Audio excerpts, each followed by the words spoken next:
Um, I am absolutely delighted to be here today, introducing you to my friend and colleague, Dr. Miranda Naylor. She and I have been working together for the past few years. We actually kind of went through the COVID crazy together, and I have just grown to adore her more and more. And I know that tonight you'll see why. So not only is she a doctor of osteopathic medicine.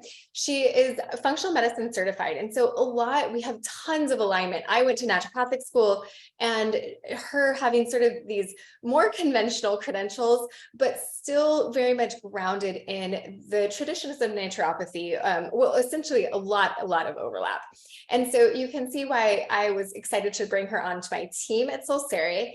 And then also, she's going to share with you more of her journey tonight. But what I can tell you about her is that in our office, whenever our staff are looking for a doctor or for a doctor for their parents or loved ones to see, they send them straight to Dr. Naylor. And it's because of just how she shows up in the world. She's thorough and she's so intelligent, and she just shows up with heart. And so I can't wait for you to get to know her a little bit better, and also to get the answers that you're looking for in terms of your brain health and hormones. So Dr. Naylor, again, she's going to share with you more of her journey, but I think of her as the expert in our clinic when it comes to hormonal health and balance. Not only are sex hormones, as we typically think of them, estrogen and progesterone and testosterone, but also thyroid hormones and other metabolic hormones, and then the day-to-day kind of diurnal rhythms of melatonin and cortisol. So she's going to dive into all of that. I'm going to be here to answer your questions. And Dr. Naylor, I'll let you take it away from here. All right. Thank you so much for that so warm and generous introduction. I really appreciate that. And it absolutely has been a pleasure to work with Dr. Sanderson as well. I completely agree. So welcome to all of you. So before we dive in, I wanted to give a little bit more background about myself and just sort of give you a little context about why I'm so passionate about this topic, and particularly around hormones. So I've been a doctor for 10 years. And early on in my training, when I was in family medicine residency, I saw patients come in and out of the hospital, not actually getting better, their quality of life dwindling, and particularly women had very few true solutions, especially around reproductive issues, hormonal issues.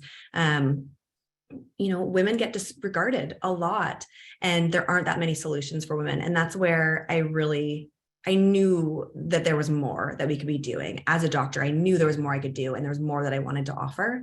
And I personally also experienced it where, there just weren't that many answers. And so I really went into this dive into functional medicine and into women's health in particular. So that's why I'm here today. That's why I'm so passionate about what I do. And, just to sort of kind of get the ball rolling, I'd love to hear from your experiences. If you want to open up your chat and say in the chat, if you've experienced this, if you've gone to your doctor and been written off, or, not felt like your concerns were being truly heard or identified. I'd love to just, get some of your feedback here as we get started, because that's really my main focus, is really just the patient experience and how people are doing. I'm told I'm too young to be in menopause. Yeah, that's a very common issue where things aren't being addressed until we're already in menopause, even though in reality, the transition to menopause is years. And so there's so much we can do before that. No help, especially a while ago. Oh, hello from Lima, Peru. Welcome. I love Peru. So happy to have you here. All right. Pulling out the prescription pad. Yes, unfortunately, symptom focus and a pill for your ill, so to speak, is unfortunately all too common. Having bladder issues. Yeah, another big black box area for women that is not addressed oftentimes, or takes many years to be addressed. Trying to find a doctor that does bioidentical hormones can be a really big issue, and especially having it tailored to you, which is very important in my mind. Baseline tests, and told there was no need, Or, I mean, oftentimes they'll do some testing and it's all normal, you're fine, and send you on your way, even if you're not feeling great.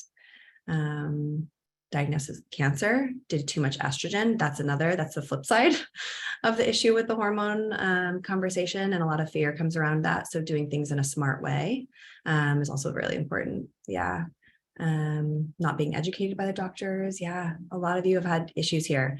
So as we go forward with this, and thank you all for sharing, as we go forward, you'll see that I'm really focusing on my patient experiences because this is what's so central to me. And hopefully you can all feel some connection to the people that I'm talking about, because it is all too common. So first I want to start with one of my patients. Her name was Jen. She came to me after a long time of not prioritizing her health, which is, a lot of us can identify with, I think. She's 37. She was having a hard time even getting out of bed. She was to the point she was exhausted. She was very irritable. She was snapping at her kids and her husband, which she felt like a terrible mom for. She felt like she couldn't show up the way she wanted to in her life. And she couldn't wind down at night, even though she was exhausted. She then felt like she couldn't sleep well. And she needed help. So she came to me and we did a comprehensive testing. We looked at her hormones and adrenals as part of that testing. And she had low cortisol. She was basically running on adrenaline. A lot of things were just out of balance because of this pattern she'd been in. So we gave her a lot of support, a lot of the mindset piece as well, just about self-care, about how we're showing up for ourselves. And after a few visits, after doing some therapy or some treatment, she was able to get through a busy day again and felt like herself again. She felt like she had patience with her kids and her husband, which that was like the biggest thing for her. She was like so happy that she could just be fully present with her kids and her family and really appreciate and enjoy those moments with them. So yeah, she was really happy about that. So with that, having that context to start with, let's talk about the brain and the hormone connection. So to start, to give some context, and just so you know, you don't have to remember any of this, but just to sort of give some context, our brain controls our hormone production. So particularly a part of our brain called the hypothalamus releases GnRH, which goes to another part of our brain called the pituitary, which releases hormones like LH and FSH, which are luteinizing hormone and follicle stimulating hormone. These then circulate and go to our reproductive organs, which produce the hormones we think about as being our sex hormones, testosterone, estrogen, and progesterone. And these then, in a feedback loop, go back to our brain, basically telling our brain, okay, this is the level that we have, and it just helps regulate that production. Now, beyond that, our brain has a lot of receptors in a lot of different areas to the sex hormones. So in these areas in particular that are highlighted, have receptors to things like estrogen, progesterone. These can then control a lot of different aspects of our brain function, including decision-making, mood and behavior, body temperature. So when we're talking about hot flashes, night sweats, this is that interaction that's happening. Sexual behavior, which maybe isn't as surprising. Eating patterns, so even cravings. And overall cognitive function, which we'll get into a little bit more of what that means. So basically how our brain is working, how we're able to think and have our brain function. So this is another one of my patients, Helen. She was a very sharp woman who used to be a college professor. She did the New York Times crossword puzzle every Sunday and apparently was very good at it. And she started to notice that she was having some trouble with remembering particularly names, like titles of her favorite books and movies, which she was concerned about. And her husband was even starting to notice, which really scared her.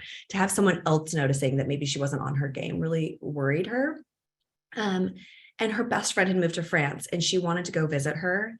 And particularly after the pandemic, and she started to get worried that like, maybe I'm not going to be all there to be able to travel and, go do the things that I want to do.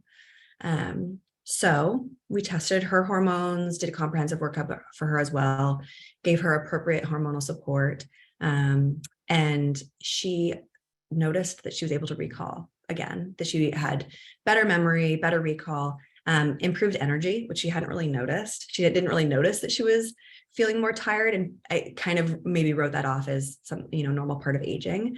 But she actually had better energy. It was sort of feeling like a kid again. And she and her husband were able to go to Europe on their big trip last fall. And she had an amazing time, got to see her best friend. And she was just so happy to not feel like she had to be afraid about her cognitive function.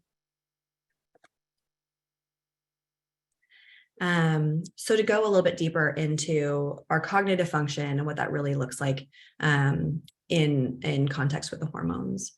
So our hormones regulate synaptic function and plasticity, meaning how our brain is able to adapt and how we're able to learn and just adapt to changes in our brain. Our cognitive function. So again, our ability to remember, to think of the things, words, and which it sounds like I'm struggling with it now. I promise I'm not. And just be able to think and process. So that feeling of like brain fog and not being able to just think and control our words and our ability to recall.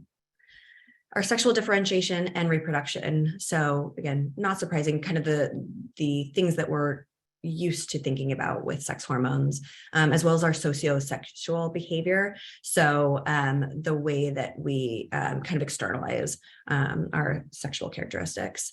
And neuroprotection. So estradiol in particular, as well as progesterone and testosterone, have protective effects on the brain and are actually released by brain cells when there is a need for healing and repair, and have anti-inflammatory effects on the brain, which is pretty incredible, I think. So another one of my patients, this was Becca. She was postpartum. She was a new mom. She was 32, and she was feeling worried all the time. She felt really tired. She wasn't really having interest in doing the things that she used to love. And she was, not surprisingly, written off by her OB, saying that, this is probably a normal part of postpartum, a lot of hormone changes, this is normal. But she just didn't feel like it was normal. And she was sort of felt like she was in this like middle ground where she wasn't super anxious and depressed where that she couldn't function or, bad enough to get medication, but she just wasn't feeling the way that she expected. And she just wasn't satisfied with how she was feeling, basically. And she struggled to even have focus to read a magazine article, which was something that kind of triggered her of like, this doesn't feel normal to not be able to focus for even just a couple of minutes. And she felt like she was very much in survival mode too. She felt like she wasn't thriving, really able to fully enjoy her new baby. So that's why she came to see me. And again, we did a good workup, and she was able to see, like by seeing what her hormones were doing, we were able to give her very targeted support. And while it is very common to have changes in our brain postpartum because of this big withdrawal off the hormones, we were still able to really support her. And she was able to feel more calm, happier, more present in her life. And she felt like she was thriving rather than just surviving. She was able to just do more with her baby, which she was really happy about. And the reason that I wanted to bring her into this conversation too is that, again, some of these normal times of hormonal change, there's still something we can do. It doesn't have to be that we're just suffering.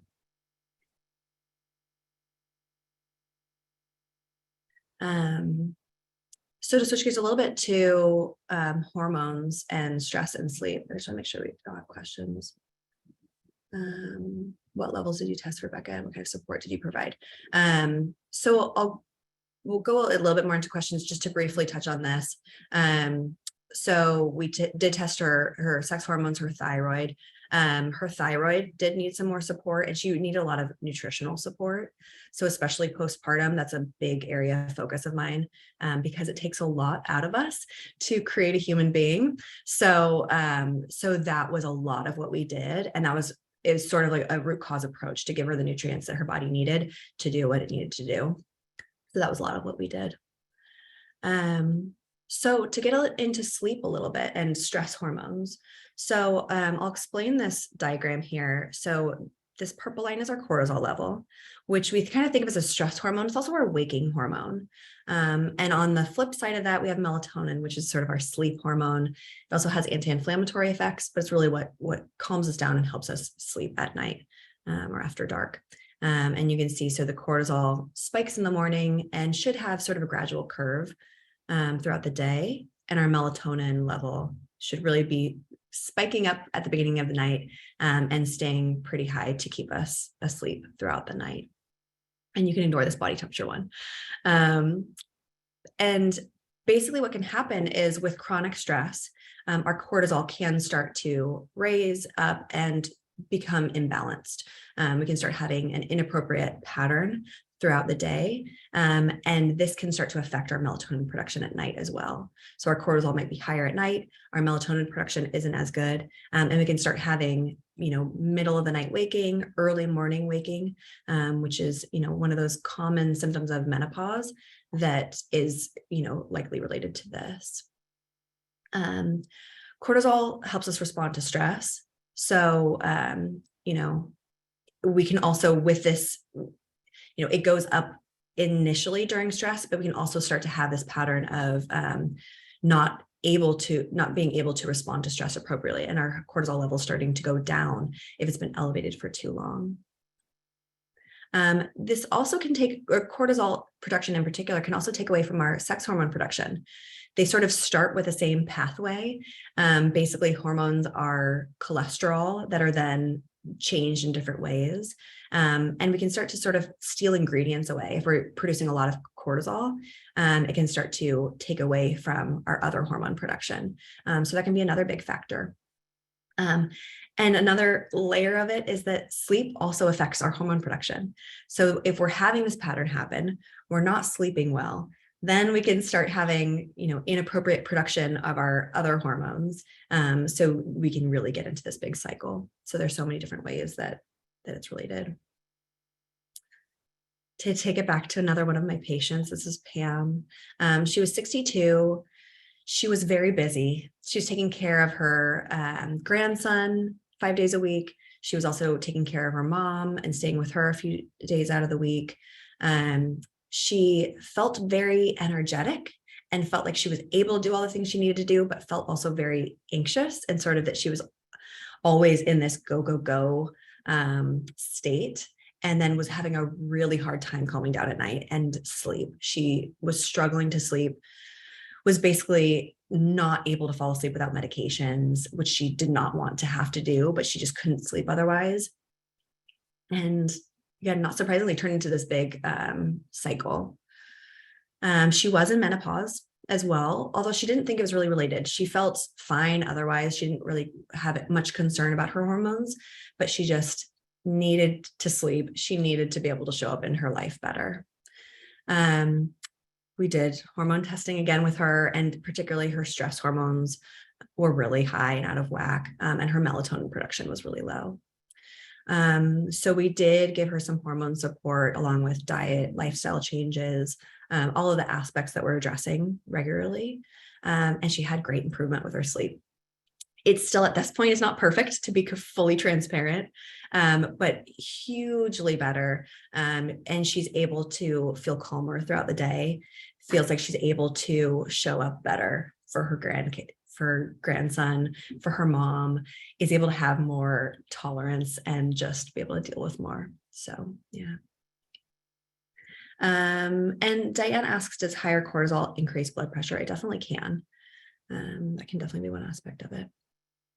Another thing that I wanted to look at or, focus on with our hormone and our brain function is with changes, particularly in menopause, and and the decline of hormones, I should say, we can have our metabolism in our brain start to decline. So this graph here is our cerebral glucose metabolism, meaning how the cells in our brain are able to take up sugar and like what their metabolic function is. And I think this is really important to talk about because we see the decline actually happen in perimenopause rather than menopause. Once we hit menopause, what's done is done basically. And we're sort of, things kind of steady out at that point, but really there's this drastic change throughout perimenopause. This is one of the reasons why I think it's so important that we have this conversation about perimenopause and menopause early on, as early as possible, so that, the things we're going to do to address it, we can address early on, and really be more ready to adapt to things.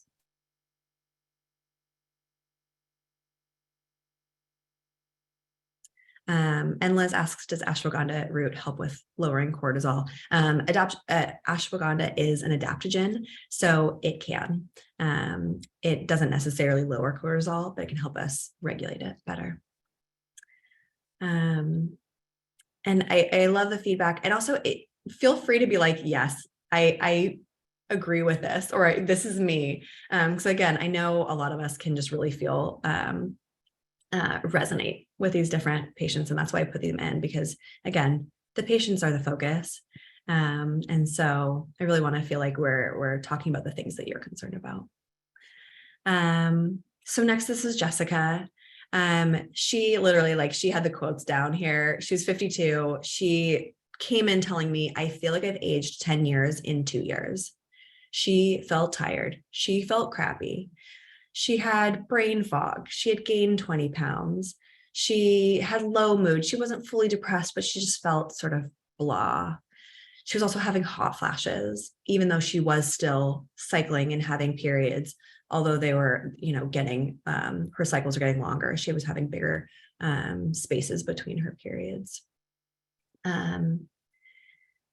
Again, we did the full workup, comprehensive testing, and she had a lot of things all over the place. She was a little bit of a mess. Her adrenals were off. Her sex hormones were out of balance. She also had toxins on board, like heavy metals, which is a little bit outside of the scope of this conversation tonight, but all to say that during menopause, this can be another big issue. Heavy metals can become more of an issue during this time.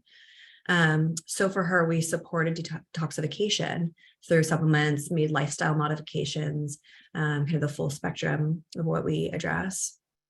And literally within a few visits, she said she was feeling sharp, energetic, and happy.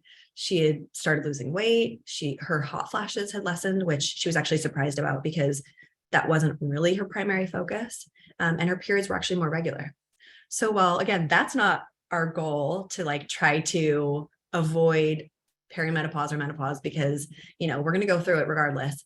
They're actually, we can still do things to improve that and maybe delay things a little bit. Sometimes we can sort of push the clock back a little bit. And these were her Dutch test results. So to give, again, a little more context with the cortisol patterns throughout the day, is these black lines are the normal range that we're expecting to see cortisol levels. And these were her levels in the red. So she was sort of flatlined. Her cortisol production was just sort of pooped out. She wasn't able to adapt or have resilience to stressors, and she had a lot of stress going on. This was, of course, before, so she was able to, create this resilience. And Gen Z, we will get to your question of how we're testing for these hormones. But now I wanted to actually have us do an exercise. And what is the Dutch test? I will get to that. But for someone, I want us to do an exercise, because I think it's often that we get really caught up in our symptoms and lose sight of the goal. While it's, very valid to feel focused on our symptoms, and be able to express our symptoms and be in touch with our body, absolutely, I think that's really important. We also don't want to lose sight of our ultimate goal of what we really want to get out of life and what our focus is. So in the chat box, go ahead and type in, what's keeping you from living your best life? So what is it? And it could be a symptom. It could be your mood, brain fog, poor focus, your energy, poor sleep. It could be that you don't feel like you have enough time, that you're busy. Just feel like you don't have the right resources. You don't have the right support. I'd love to hear. Yeah. Stephanie was like, this is me, flatline cortisol, not getting the right sleep, time, weight, poor sleep, emotional triggers and feeling overwhelmed. Absolutely. Brain fog, poor sleep, insomnia. A lot of you are having a hard time sleeping. I hear you. Stress, huge. Yeah. Being your husband's caregiver. Yeah. A lot of us, especially women, we're givers, which is incredible, but we can have a hard time taking care of ourselves too. And it can take up a lot of our time and energy and focus. But having some focus on taking care of ourselves, and then, the old saying, you got to fill up your own cup. Too much stress, brain fog, sleep issues, got kind of the gamut, that middle of the night waking, headaches, difficult sleeping, autoimmune disease. So many things. Okay. Now, what could you accomplish if you addressed your health today? If these symptoms weren't an issue, if you were feeling at your best, then what could you accomplish? Or what's that thing that you're like, I want to do this? And you see some of you raised your hand. Let's see.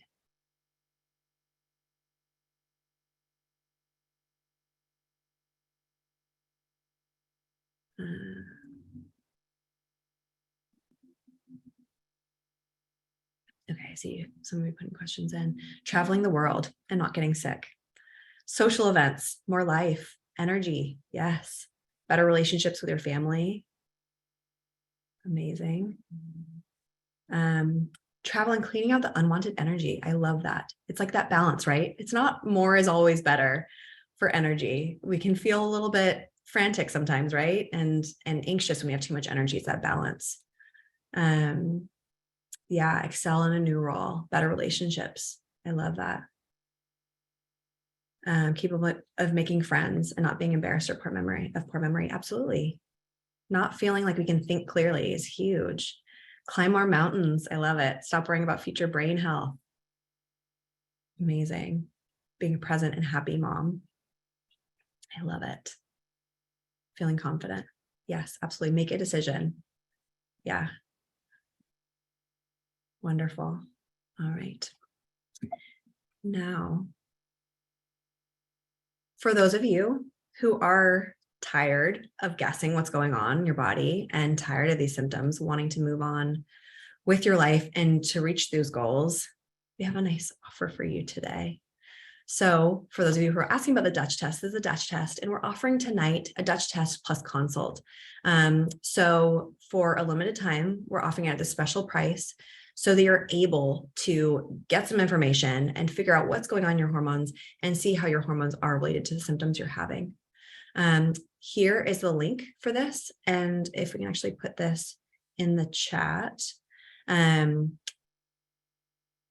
going here, you'll be able to purchase this now and be able to, again, have access to this. The Dutch test tests for sex hormones, meaning female and male hormones, cortisol in your whole adrenal health, as well as melatonin, estrogen metabolites, which are basically how our estrogens are broken down and can be a big factor with things like breast cancer risk, and markers of cellular health and oxidative stress. So sort of like cellular aging is also tested here.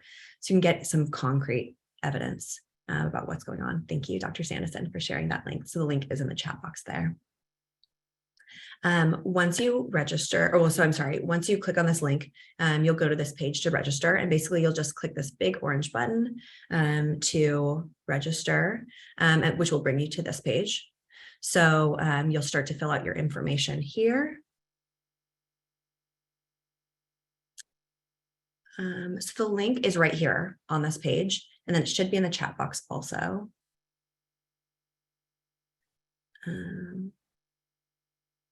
So you're seeing this on the screen still? You could just type into your browser. or we can put it in again.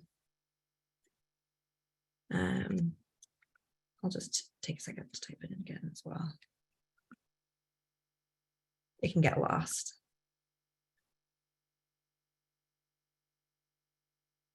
Okay. So that's the link right there. And then, so once you click on the register button or get the test, you'll come to this page, which will allow you to register, and you put in your information. Did this just freeze? Yeah, so it's Solcere, Solcere. Are you still able to see my screen? If someone can say yes. Okay, great. Thank you, Catherine. Okay, so it looks like it froze for some reason. Luckily, we're at the end. So basically, you'll go to this page to be able to register. At the bottom of this page, there'll be a blue button that you click on, and that will be actually submitting your registration. Be sure that the address that you put in is the address that you want the test kit shipped to. Basically, this will be coming in the mail to you. And so making sure that the address is correct. And then once you go there, you'll get a confirmation page. I'm just going to stop my screen real quick, actually, and see if I can just restart this. I apologize.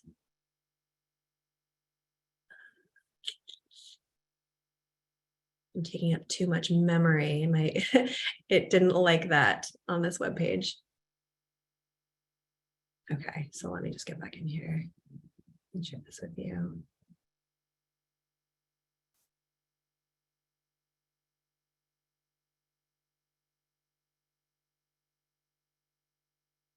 Okay.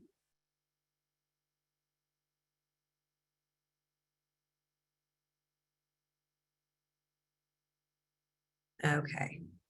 So here is the registration page that you'll put in your information. Again, the address that you want it shipped to, the blue button will submit it. And this is the confirmation page that you'll see. It gives you a little bit of expectations of what will come next. And you'll also get a confirmation email. So then once you have purchased this, you'll get the test kit in the mail. Basically, it'll have easy step-by-step instructions of how to do the test. It's a urine test. So basically you pee on some test papers. You'll either give 4 or 5 samples. And then once you basically let them dry, you'll ship them back in a prepaid mailer. And then next we'll get your results. When we get your results, we'll contact you for you to set up the consult.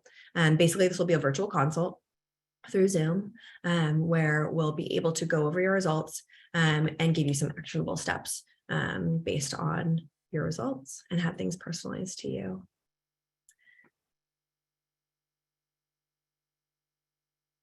And you're asking if I could put the Dutch test slide back up. Yes. Yeah, sorry, maybe I skipped over that too quickly. So this is the offer that we're offering today. And that will be in the confirmation page as well, or I'm sorry, the registration page.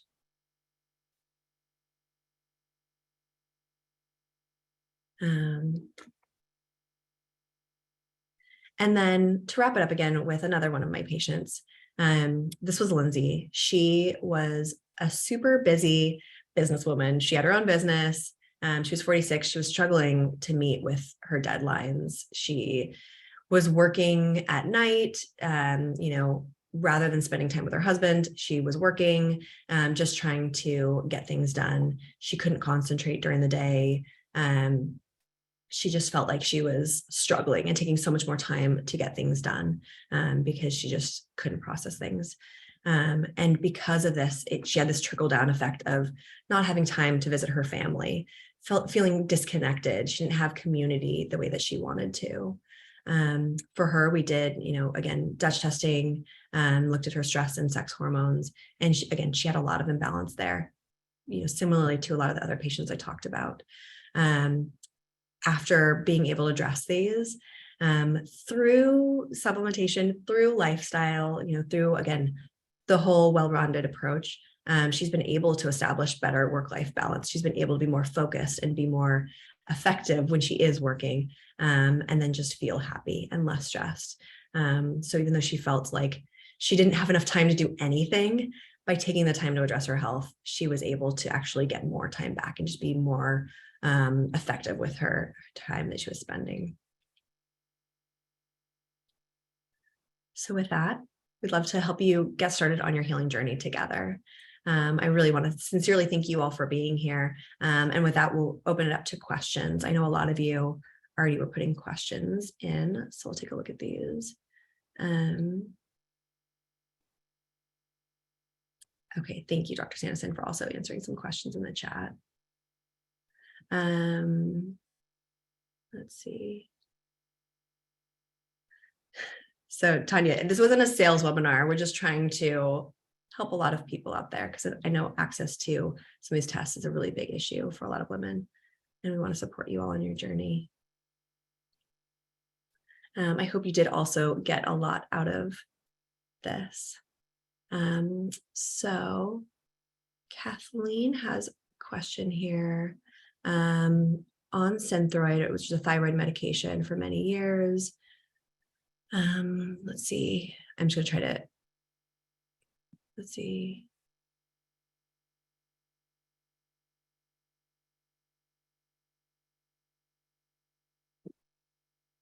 Okay. So maybe this is sort of a long question. And some of these I'm having trouble seeing. So Kathleen asks, I heard that doctor say that melatonin could mess with circadian rhythm, but I have heard that's neuroprotective. Yeah. So with melatonin,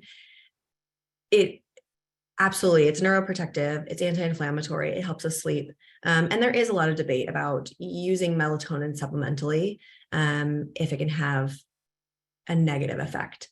In my experience, I think it can be helpful for most people if used appropriately, and making sure that the dose is appropriate, you're taking it at the right time, and making sure that the other factors are in place to help your own melatonin production, because that's, the most important thing, to make sure that whatever factors are in place that are making our own melatonin production suffer, that we're addressing those as well.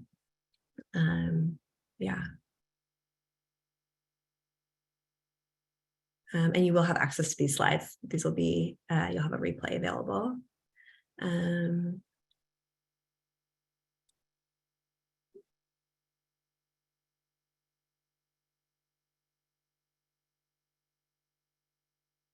Yeah, so Yafa was asking about already in postmenopause, what this can look like. And you're absolutely right.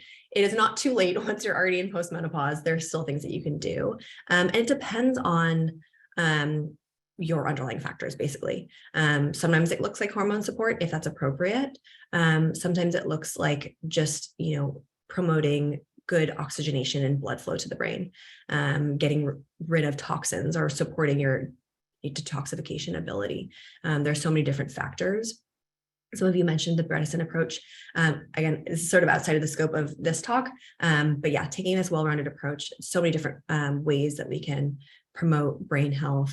And while we're not necessarily always striving for hormone balance, if we're postmenopausal and we don't want to go down the road of hormone replacement, or if it isn't appropriate, because it isn't appropriate for everyone, then it may look like addressing these other things.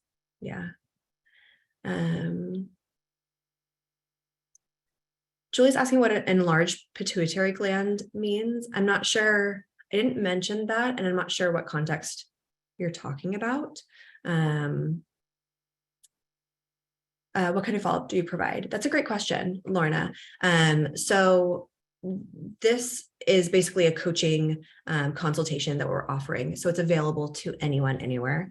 And that's why we really wanted to offer this, to have this entry-level way of getting care without having to necessarily become a patient. Absolutely. If you'd like to become a patient after that, then we'll be happy to provide follow-up from there. and continue to work with you. Julie's asking which thyroid tests should be run. We actually have another webinar on our website about thyroid, which goes into a little bit more detail about that. So I'll refer you to that. Basically, like TSH and a lot of other hormones, or not a lot of other hormones.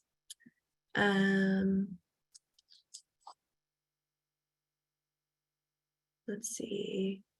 Can bioidentical hormones help an 82-year-old female with vascular dementia? Possibly. Again, it requires a longer conversation with your doctor to see what your goals are and if it's appropriate or not.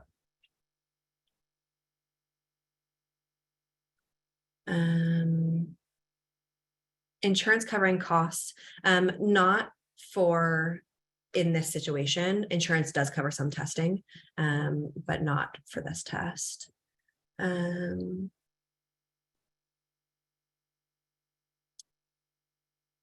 Does the Dutch test provide long COVID help? That's a great question. Yes and no, not directly as far as, telling you your viral load, looking at your mitochondrial. Well, it does look at mitochondrial health a little bit, which is an important factor with long COVID. It does though look at like if adrenals are impacted, or if your hormones are impacted by long COVID, then absolutely. And thank you, Dr. Sanderson, for answering some of these questions in here. I'm playing catch up. Just registered. Yes. Awesome, Eric. So excited. Yes, you're so welcome, Allie. Okay, so a few of you had the same question about bioidentical hormones. Give you more details regarding the Dutch test. Absolutely. So again, basically it's a very easy at-home urine test that tests for the primary sex hormones, as well as it shows a cascade of the sex hormones. So testosterone and estrogen and progesterone don't just exist in space on their own. It's really this like trickle down cascade that happens. And so you get this visual of that cascade in this test, as well as, like I mentioned, estrogen metabolites. So basically how estrogens are broken down. There are more beneficial patterns and more concerning patterns of that. So it also shows that as well.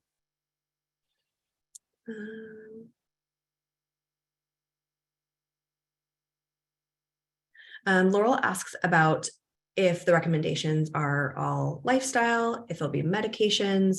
Again, this is, if you're not in California, we can't prescribe medications necessarily, but we can support you with a lot of different factors, giving guidance on supplementation, lifestyle factors, further testing that might be necessary that you can ask your doctor for. So you'll still get a, very comprehensive recommendation. Is hormone replacement therapy a part of your suggested protocol? It depends on the situation. So I do use bioidentical hormones for a lot of my patients when they need it. It isn't appropriate for everyone. So it's having a conversation with each individual. Yeah, and thank you, Dr. Sandison, for starting that. Maybe we should just skip to the bottom. And Lorna, we'd be happy to provide you our fees. It is on our website, so we can provide that for you. Great, thank you. And can low TSH cause confusion, problem with concentration? So a low TSH, possibly. Short answer. Long answer would be absolutely. Our thyroid function can impact our cognition. Oftentimes we're thinking about hypothyroidism being more of the problem, so TSH being high. But again, there are a lot of different factors at play. So absolutely. Sarah, you're in Pennsylvania. Awesome. Yes, maybe not an in-person visit unless you want to come to sunny California. It hasn't been as warm lately, but if you want to visit, you can come on down. Otherwise, we'd be happy to work with you virtually and support you that way. How do you know if an off-balance hormone caused the rest of the hormones to be off balance? Yeah, things can get convoluted. by taking a comprehensive approach and looking at some of these like root cause factors that can be at play, then we can often tease things apart. And as we move along, usually, and peel back layers, usually then we're seeing more insight about what's going on. Laurel, you're so welcome. You're on the East Coast. Okay. Oh yes. Shut off the blue lights and get some good sleep. For those of you who have already registered, like Chris did, go ahead and put those in the chat. I'd be love to see. Dutch test wouldn't be the best solution for thyroid. So it doesn't actually test for thyroid hormones, but it does, again, hormones sort of exist in this soup, if you will, almost like alphabet soup, where they're all working together. So while our thyroid numbers aren't being tested on the Dutch test, looking at our adrenal function and our other sex hormones can absolutely give us insight into our thyroid. And on the flip side, seeing your thyroid numbers, if you do have thyroid concerns, then that can definitely impact our other hormones. So seeing what impact it's having. Yafa, you're so welcome.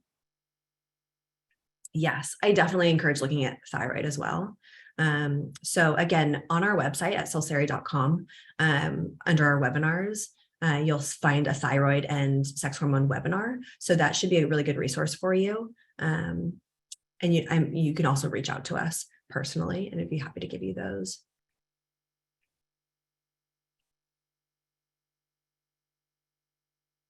All right, wonderful, Rhonda. I'm glad you grabbed that other webinar.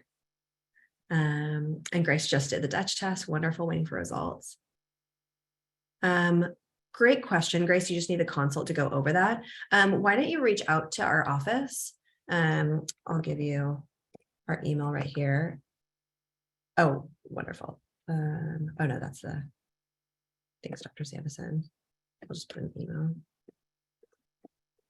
So you can just reach out to us and we can talk with you, Grace, about doing a consultation for the Dutch test that you already have.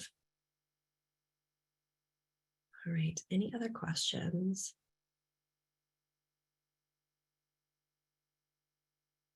Oh, perfect. Thank you, Dr. Sandison. All right, and I'll just check the question and answers and see that yes, you got everything, it looks like. Okay, wonderful. You're so welcome, Kaylee. Nice to see you, or see your name listed. Please, if you have any questions that come up, feel free to reach out to us. You can email or call, as Dr. Sandison shared with you, and we'd be happy to answer any questions. We do hope you take the opportunity to be able to address your health. Again, so often we put ourselves on the back burner and take care of other people. And so I hope you take this opportunity to address your health and feel better. Yeah.